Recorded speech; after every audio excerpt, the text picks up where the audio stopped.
जय श्रीराम मंडळी, मी अश्विनी सुमित्रा म्हणकर. माझ्या प्रकाश वैदिक ज्योतिष या चॅनलवर आपल्या सर्वांचं पुन्हा एकदा मनपूर्वक स्वागत करते.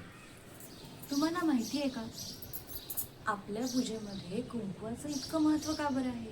किंवा आपण कुठल्याही देवीच्या मंदिरात गेलो तर कुंकवाची वाटी पुढे का बरं ठेवलेली असते?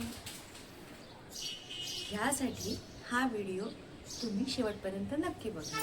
आज मी तुम्हाला सांगणार आहे की आपण नवरात्रीमध्ये कुंकुमार्चन जे करतो त्याचं विशेष फल काय आहे आणि त्याचं विशेष महत्त्व असं काय आहे. तर कुंकुमार्चन म्हणजे काय? कुंकुम अर्चन म्हणजे कुंकवानी आपण घालणारा अभिषेक. ठीक आहे, तर त्याबद्दल आज आपण माहिती घेणार आहोत. तर कुंकू जे आहे ते आपण ऊर्जेचं प्रतीक आहे. कुंकू जे आहे ते आपलं सौभाग्याचं सुद्धा प्रतीक आहे. पण ते विशेष त्याचं महत्त्व आपण नवरात्रीमध्ये जे कुंकुमार्चन करतो ते आपण आपल्या घरातली सकारात्मकता वाढवण्यासाठी आणि नकारात्मकता कमी करण्यासाठी करत असतो. आज मी तुम्हाला सांगणार आहे की कुंकुमार्चन करण्याचं सर्वात सोपी आणि उत्तम फलदायी अशी कुठली पद्धत आहे. तर आपण साधारण काय करायचं आहे की आपल्या घरातली कुठली पण देवीची मूर्ती किंवा कुठल्याही देवीचा फोटो हा आपण घ्यायचा आहे आणि त्याचं पंचोपचारी पूजा करायची आहे. पंचोपचारी पूजा मी माझ्या आधीच्या व्हिडिओमध्ये तुम्हाला सांगितलं आहे. कुंकुमार्चन म्हणजे काय, की आपण देवीची कुंकवाने अभिषेक करणार आहोत. मग आपण सर्वप्रथम काय करणार की पंचोपचारी पूजा करणार. पंचोपचारी पूजा कशी करायची ते मी आधीच्या व्हिडिओमध्ये तुम्हाला सांगितलेलं आहे. तर आपल्याला देवीची मूर्ती कुठली पण, आपल्या घरात लक्ष्मीची मूर्ती असेल, आपल्या अन्नपूर्णेची मूर्ती असेल, आपल्या घरातल्या कुलदेवतेची मूर्ती असेल किंवा फोटो असेल, कुठल्याही फोटोवर किंवा मूर्तीवर आपल्याला कुंकुमार्चन करता येतं. कुंकुमार्चनासाठी ती मूर्ती आपल्याला ताम्हणात घ्यायची आहे, तिची अभिषेक करून घ्यायचा आहे. त्यानंतर आपल्याला आपल्या सोयीने जसं जमेल तसं 1.25 वाटी किंवा 1.25 किलो असं कुठलं पण माप घेऊन आपल्याला ते कुंकू आपल्या जवळ घ्यायचं आहे आणि कुंकवाने देवीचा अभिषेक करायचा आहे. आता नेमका अभिषेक करायचा कसा ते मी तुम्हाला सांगणार आहे आणि त्याचा प्रभावी मंत्र काय आहे ते पण मी तुम्हाला सांगणार आहे. कुंकुमार्चन करण्यासाठी आपल्याला सर्वात महत्त्वाचं म्हणजे कुंकू लागणार आहे आणि ते कुंकू आपण रसायनयुक्त म्हणजे केमिकल युक्त वापरायचं नाहीये. रसायनयुक्त असं आपल्याला कुंकू वापरायचं आहे जे आपल्यासाठी पण चांगलं असतं. त्यानंतर आपण ताम्हण घ्यायचं आहे, ताम्हणामध्ये मूर्ती ठेवायची आहे आणि त्या मूर्तीला कुंकवाचा अभिषेक करायचा आहे. पण कुंकू जेव्हा आपण वाटीतनं घेणार तेव्हा मृगची अशी मुद्रा करायची आहे.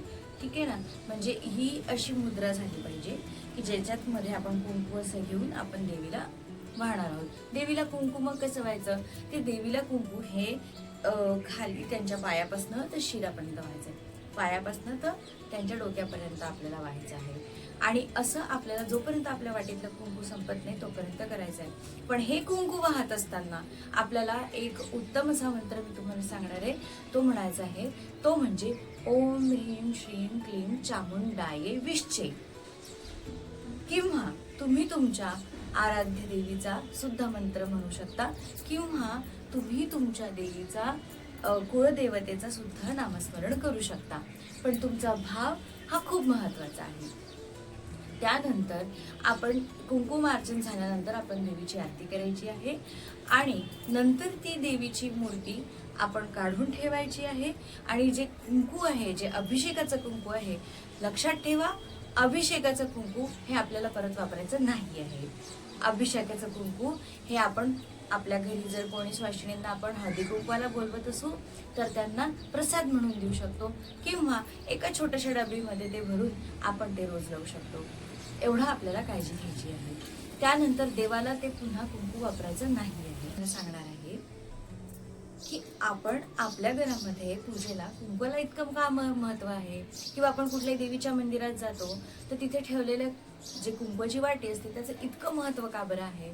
त्याचं महत्त्व असं आहे की आपण जेव्हा केव्हा कुंकू आपल्या कपाळावर लावतो किंवा कुंकवाच्या लाल रंगाचं वस्त्र धारण करतो तेव्हा आपल्या आदिशक्ती स्वरूप जी देवी आहे तिची जी ऊर्जा आहे आणि तिचं शक्ती तत्व हे त्या लाल रंगामध्ये आकृष्ट होत असतं आणि म्हणून आपण मंदिरात गेल्याबरोबर तिथे असलेला कुंकू आपण पहिले आपल्या कपाळाला लावतो, किंवा मंदिरात जाताना आपण लाल वस्त्र परिधान करून जातो. आणि त्यामुळे आपण आपल्या पूजेमध्ये आपल्या कुंकवाला इतकंसं स्थान आहे. तुम्हाला माहिती आहे का की महाराष्ट्रामध्ये कुंकू ही सगळ्यात मोठ्या प्रमाणात कुठल्या शहरात किंवा कुठल्या गावात बनवल्या जाते? तुम्हाला माहिती असेल ना, तर तुम्ही मला कमेंटमध्ये नक्की सांगा. आणि हा आजचा कुंकुमार्चनाचा व्हिडिओ तुम्हाला आवडला असेल तर लाईक करा, शेअर करा आणि सबस्क्राईब करा. धन्यवाद.